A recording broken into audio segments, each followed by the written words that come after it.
I'm Polly Bancroft, the General Manager for Women and Girls Football at Brighton and Hove Albion. As the General Manager at Brighton and Hove Albion, I've got a strategic remit for the Women and Girls programme, which oversees the operations, so that's making sure that we meet the licence criteria for the Women's Super League. I also engage with senior staff in marketing, communications, commercial, legal, finance, again to just make sure that the operations side of the Women and Girls programme is sufficient. We have 6 female teams here at the club, so it's overseeing all of those as well. The team here at Brighton became professional in 2018, and since then I suppose there's always going to be a bit of friction between the speed of growth and a sustainable budget. We're really lucky here at Brighton that we're supported by a chairman and a board that are really enthusiastic about the women's game.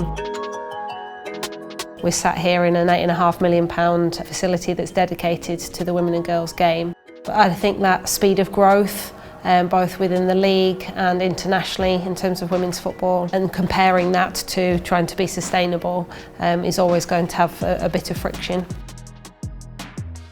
The women's first team play their matches at Crawley Town. Before the pandemic we had an average of 1,300 spectators.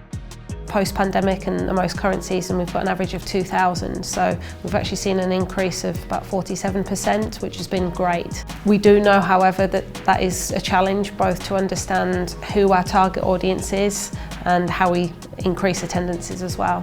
We were given some insight from the FA on who they could be, so we're just testing that out. We've also done quite a bit of work to try and draw across fans of the men's first team to come and watch the women's first team, but clearly there is still a gap between the 30-odd thousand that watch the men's first team and the 2,000 that watch the women, so that's still a key area of focus for us, and not easy when you're playing sort of 20 miles north of the main club stadia. So yeah, I suppose raising the profile and trying to get the message out there to new fans is something of a challenge, and we'll continue to focus on. Social and digital marketing is huge. I think it's not only the club that have a platform, but the players have their own platforms too, so widening that reach and in terms of the number of people that you can engage with. But yeah, it's a key tool for us, you know, in addition to the more traditional forms such as the website. We've got very good local partners in the media, both on the TV and the radio, that we're able to tap into, so that helps. But yeah, digital, you can just be a lot more creative with it, and we've seen content on TikTok. We started to use Facebook as well, of course, as Twitter and Instagram. The commercial structure at Brighton and Hove Albion is mirrored from the men's to the women's, so we're very similar in terms of the shirt sponsorship and yeah, I suppose the global partners within the club.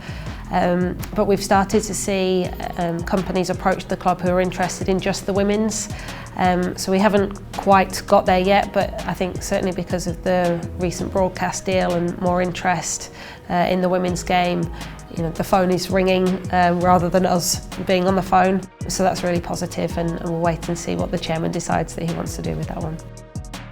In the last 3 or 4 years we've started casting the net a bit further with our recruitment. So we actually have an international player from South Korea, as well as from Sweden, the Netherlands and Finland, as well as some of the home counties. So we're going a lot further with our recruitment. That's also replicated in our women's under-21s team, where we have players from Belgium, we have players with Swiss nationality as well. So I think that's really a marker of the professionalisation of the women's game, and that's filtering through to our younger teams as well.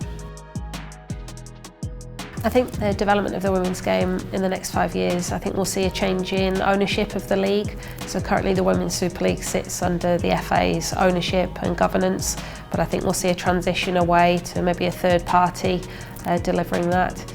I think we're in the first year of a 3-year broadcast deal, so the next broadcast deal will be, you know, even more interesting, hopefully, both in terms of finance and also eyeballs and visibility. So I think those are the 2 main pieces really for the women's game moving forwards.